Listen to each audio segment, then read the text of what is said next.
Hello?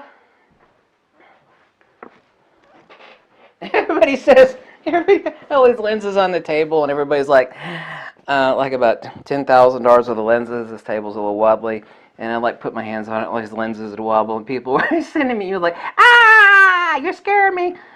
All those lenses are gonna crash to the ground. They were like yelling at me to shim the table. It's like, you don't like that, you don't like that, no, you don't like that, no, you don't like that. Whatever. Kind of jiggles like my belly, right? I bet I make a great Santa Claus during Christmas. If Santa Claus doesn't have tattoos, so I guess I wouldn't make a great Santa Claus. Here's a serious mistake you're making, so I'm going to call you a Dummkopf for this one. And that is, I just made a video about the best Fuji lenses, but I think some serious error that a lot of you people are making. And I'm not saying, spend more money, because everybody thinks that's what I'm saying. Say, spend more money. I'm not. Like this, I've got a Voigtlander 58mm on here, which this lens is the tits. It's an Nikon F mount. Got a Metabones here. This little $100 adapter, I mean, just, Fuji doesn't make a tremendous amount of lenses. Of course, you can get a Leica M mount too. And everybody asks me about Leica M mount. Well, what about Leica M mount? It's like, do you know how much even the cheap crap Leica M mount lenses cost? They're just not that good. I mean, actually they are that good. They're too damn expensive, and they're just not worth it. They really are not. Get a Fuji. Get a old Nikkor lenses, the good ones. Like here's a 20mm Voigtlander Pancake. I mean, these are some of my favorite lenses, which I made a video a couple weeks ago or whatever about this subject, but not so directly as to point out that, God, I love that lens. So many of you bought this Voigtlander 58mm. It's just lens, just the tits. Like my favorite lens in the whole world here is the 35mm f2 Distagon. Another lens here, which is really, really cheap actually. It's kind of become rare. It's the 100mm f2.8 E-series Nikkor. Absolutely an incredible damn lens. Absolutely incredible. Very, very lightweight.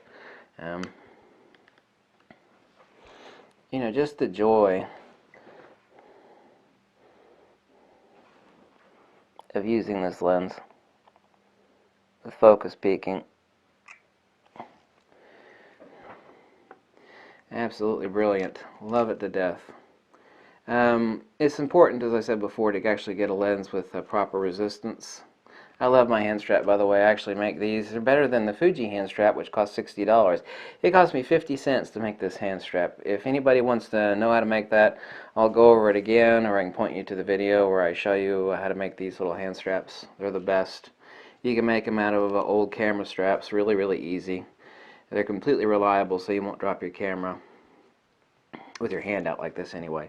But you're making a mistake by not considering these lenses for your Fuji system. With that one little $100 adapter, I mean, the question is, what sort of lenses do you have now? You might have a bunch of Canon lenses, You might have, I doubt many of you actually have many Leica M mount lenses. You might. In which case, get a Leica M mount to Fuji X mount adapter. This is a Metabones for $100. Is a chromium plated brass, the actual adapter. And some of my best Fuji lenses are not Fuji lenses, but I say, why you call them Fuji lenses? Well, I mean, they're because they're for the Fuji.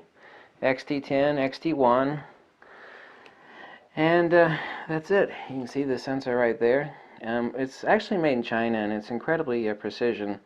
If Zeiss were to make this, they could not make it any more precise than the way this little sucker is made. It's absolutely brilliant. Love it to death. But you're missing out on a lot of lenses like the Voigtlander 20mm, Voigtlander 58, the Nikkor 50mm f1.8 Pancake. There's tons of Pancake lenses out there for Nikon by various manufacturers, Voigtlander and Nikon specifically. The 100mm E-series f2.8 Nikkor. Even autofocus G-series Nikkors, which you need a G mount with that one's $139 and this one's $100. So, think outside of the box.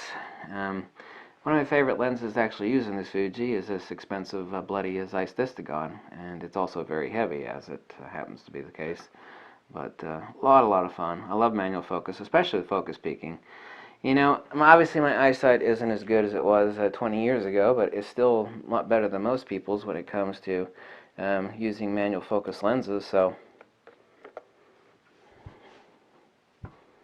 I think you're making a mistake by not considering these, and I think many of you actually are not thinking outside of the box when it comes to, you know, lenses for your Fuji, because, you know, just because Fuji makes a lot of awesome, Fuji does make some boner lenses, like the 35 millimeter, excuse me, the 18 millimeter, that lens, no good. They're 100 or 400 they just came out with that I tested. I think for $1,800, I mean, I wouldn't buy it if it was $900. And it's not the money, it's the fact that, yeah, it's lightweight, but it's just huge, it's obnoxious. I'd much rather use that ultra lightweight 500 millimeter reflex lens on this thing. It's a lot more fun. You know, reaches out further. I have a lot more options that I can use with this Fuji at range of 100 to 400 millimeters than using that bloody thing for $1,900. For $1,900, by God, you know, I could buy one of these and like about 7 awesome lenses between the range of, actually for $1,900, I could buy this, a 300 millimeter f2.8 Nikon AIS, which is just a huge monstrous beast of a lens, and I could buy, you know, a couple of these and like 2 or 3 of those, and I mean, it's ridiculous. That lens, you know, it's like, well, that's got autofocus, and those are manual focus lenses. Well, so what?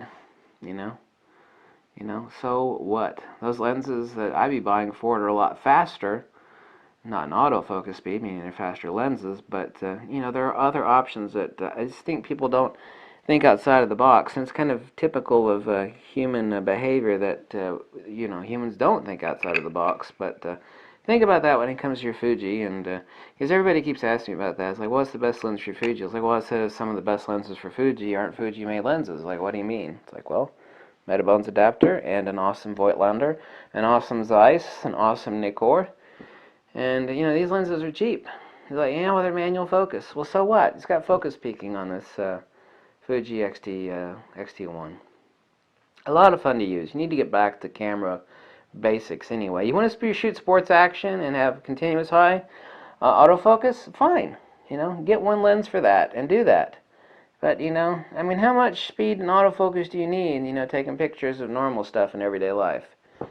What I need actual autofocus for, what you probably need it for, you know, you might be a sports action shooter, shoot clubs and wildlife, you know, a lot of light stuff. You need the ultra fast autofocus. That's fine. If you need it, then get it. But you know, the rest of everybody else, they may need that 20% of the time, or probably actually a lot less. So that means that I could diversify and get really good lenses for really cheap that are manual focus. And really, you should be using manual focus a whole hell of a lot more often than you are anyway, because it just makes you a better shooter. It makes you think more. You know, you sit there and spray and pray.